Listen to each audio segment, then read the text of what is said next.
Napaiyak na lang ang Gilas Women's sa panalo. 1 win away sa semis. Tara, kwentuhan!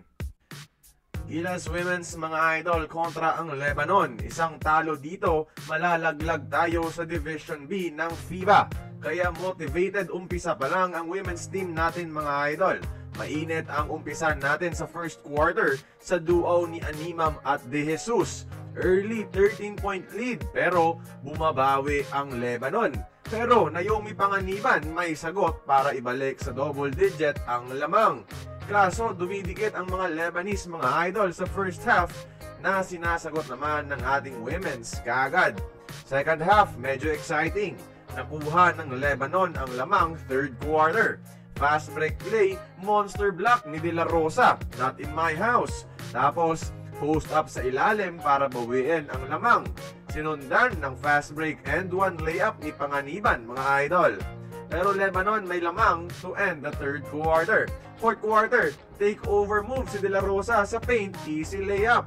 Crucial moments, final 29 seconds ng laro, lamang tayo ng isa. Pero mintis ang free throw ng Lebanon. Na-foul kagad si Panganiban, walang kaba sa free throws to extend the lead to 3 points. Final possession, tumira ng 2 ang Lebanon. Bakit? Late na realize ang kamalian. Di pa nakita ang libreng shooter sa top of the key na very frustrated sa kanyang kakampi.